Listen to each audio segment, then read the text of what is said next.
매일 아침 하나님과 함께 누리는 하늘의 양식 오늘 만나. 함께 먹는 사람 중에 하나가 이 말을 듣고 이르되 무릇 하나님의 나라에서 떡을 먹는 자는 복되도다. 어떤 사람이 큰 잔치를 베풀고 많은 사람을 청하였더니 잔치할 시각에 그 청하였던 자들에게 종을 보내어 이르되 오소서 모든 것이 준비되었나이다 하매 다 일치하게 사양하여 한 사람은 이르되 나는 밭을 샀음에 아무래도 나가 보아야 하겠으니 정컨대 나를 양해하도록 하라 하고 또 한 사람은 이르되 나는 소 5겨리를 샀음에 시험하러 가니 정컨대 나를 양해하도록 하라 하고 또 한 사람은 이르되 나는 장가 들었으니 그러므로 가지 못하겠노라 하는지라. 종이 돌아와 주인에게 그대로 고하니 이에 집주인이 노하여 그 종에게 이르되 빨리 시내의 거리와 골목으로 나가서 가난한 자들과 몸 불편한 자들과 맹인들과 저는 자들을 데려오라 하니라. 종이 이르되 주인이여 명하신 대로 하였으되 아직도 자리가 있나이다. 주인이 종에게 이르되 길과 산울타리가로 나가서 사람을 강권하여 데려다가 내 집을 채우라. 내가 너희에게 말하노니 전에 청하였던 그 사람들은 하나도 내 잔치를 맛보지 못하리라 하였다. 날씨가 많이 따뜻해졌습니다. 그리고 방역 단계도 조금씩 낮아지고 있습니다. 아직까지 경계를 풀 수는 없겠지만 너무 집에만 계시지 마시고 마스크 단단히 쓰시고 가까운 거리라도 좀 걸으시면서 이 몸과 마음이 다시금 좀 호흡할 수 있는 그런 한 주가 되었으면 좋겠습니다. 오늘 누가복음 14장 15절부터 24절의 말씀은 어제 말씀이었던 14장 7절 그거부터 계속 흘러내려가는 말씀입니다. 사실 14장 7절에 초청받은 사람들이 위의 자리, 그러니까 높은 자리에 앉으려는 모습을 보시고 예수님께서 말씀을 쭉 해주십니다.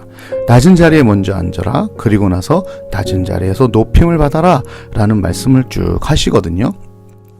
그 말씀을 듣던 한 사람이 오늘 이렇게 말하는 것을 통해서 오늘 예화가 시작이 됩니다. 함께 먹는 사람 중에 하나가 이 말을 듣고 이르되 무릇 하나님의 나라에서 떡을 먹는 자는 복되도다 하니. 오늘 이 천국잔치의 예화는 이 사람의 말에서 시작이 됩니다. 사실 요 말만 들어보면 괜찮은 말인데 이상하지 않은 말인데 라고 생각할 수 있는데요. 사실 이 안에는 잘못된 선민의식과 구원론이 들어가 있습니다. 그 당시 이 사람들은 유대인들만이 하나님 나라의 떡을 먹는 자, 즉 하늘, 천국을 경험할 수 있는 자라고 생각을 했습니다. 그리고 이방인들은 절대로 하나님 나라에 들어갈 수 없다는 잘못된 선민의식과 구원관을 가지고 있었죠. 이 말이 그 말입니다. 이 말을 들으셨던 예수님께서 바로 이르시되 하면서 천국 잔치에 대한 예화를 들어주십니다. 우리가 너무 잘 알고 있는 예화죠. 한 주인이 잔치를 베풀고 그리고 많은 사람들을 초대합니다. 종을 보내어 초대할 때 그 초대된 사람들이 나 밭을 사야 돼. 아무래도 나 나가봐야 돼. 미안합니다. 또 어떤 사람은 제가 소를 샀습니다. 이 소가 괜찮은 건지 시험하러 가봐야 됩니다. 죄송합니다. 또 어떤 사람은 나 지금 장가 가야 돼요. 그러니까 가지 못할 것 같습니다. 하고 모두 거절을 하게 되죠. 종이 돌아와 그 주인에게 이 사실을 얘기하니까 주인이 화를 내면서 빨리 이 시내의 거리와 골목으로 나가서 가난한 자들, 몸 불편한 자들, 맹인들, 저는 자들 데려와라 라고 말합니다. 그렇게 많은 사람들이 왔음에도 아직 자리가 차지 않자 주인들이 다시 명합니다. 길과 산 울타리에 가서 사람들을 강권하여 내 집을 채우라. 그리고 그 다음에 그 주인이 이렇게 말하는데요. 전에 청하였던 그 사람들은 하나도 내 잔치를 맛보지 못하리라 하였다 하시니라. 누구를 향한 얘기일까요? 맞습니다. 유대인들을 향한 얘기입니다. 많은 선지자를 통하여 유대인들에게 하나님을 믿을 수 있도록 그 천국잔치에 초청을 했습니다. 그러나 그 사람들은 자꾸 자기의 개인적인 핑계를 대면서 그 선지자들의 초청, 즉 하나님의 초청을 거절하고 거부한 모습을 오늘 이 비유로 드신 것입니다.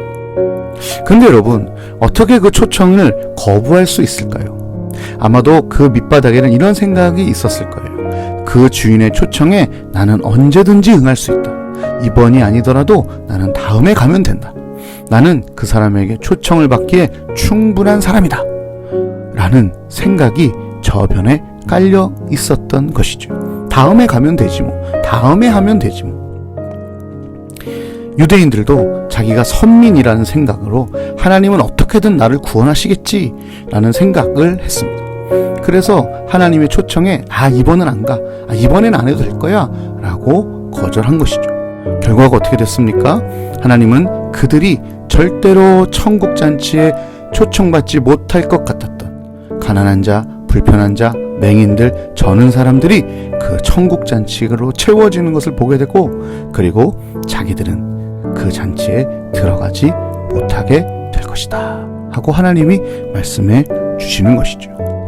우리도 마찬가지입니다. 우리가 신앙이 있습니다. 맞습니다. 하나님을 믿습니다. 맞습니다. 예수 그리스도를 우리의 구원자로 고백합니다. 맞습니다. 그런 분들은 천국 갈 수 있습니다. 그러나 그것으로 인해서 하나님의 요청이나 하나님의 말씀을 절대로 무시해서는 안 됩니다. 단지 구원으로의 초대뿐만 아니라 우리 일상 속의 하나님은 우리 가운데 그 하나님의 사역으로, 하나님의 말씀으로 우리를 초대하십니다. 그것이 교회이든, 그것이 가정이든, 그것이 직장이든, 그것이 내 사람들이든, 하나님은 지금도 많은 사람들을 우리에게 보내서 그 천국잔치에 같이 동참하자고 말씀하시고, 하나님의 사역에 같이 동참하자고 말씀하십니다. 그러나 우리는 구원받은 사람이니까, 나 어차피 천국 가니까, 이런 생각으로 그 하나님의 많은 초청들을 거절하고 있지는 않은지요. 오늘 하루 하나님께서 우리에게 초청하시는 그 초대가 있을 것입니다. 물론 구원으로, 초대로 다시 한번 우리를 부르실 수도 있겠지만 하나님의 사역 안으로, 말씀 안으로 우리를 부르실 것입니다. 그때 우리 핑계대지 마시고, 하나님 제가 가겠습니다. 제가 거기에 함께 하겠습니다. 힘들고 어렵지만 그 초청에 응해 보겠습니다.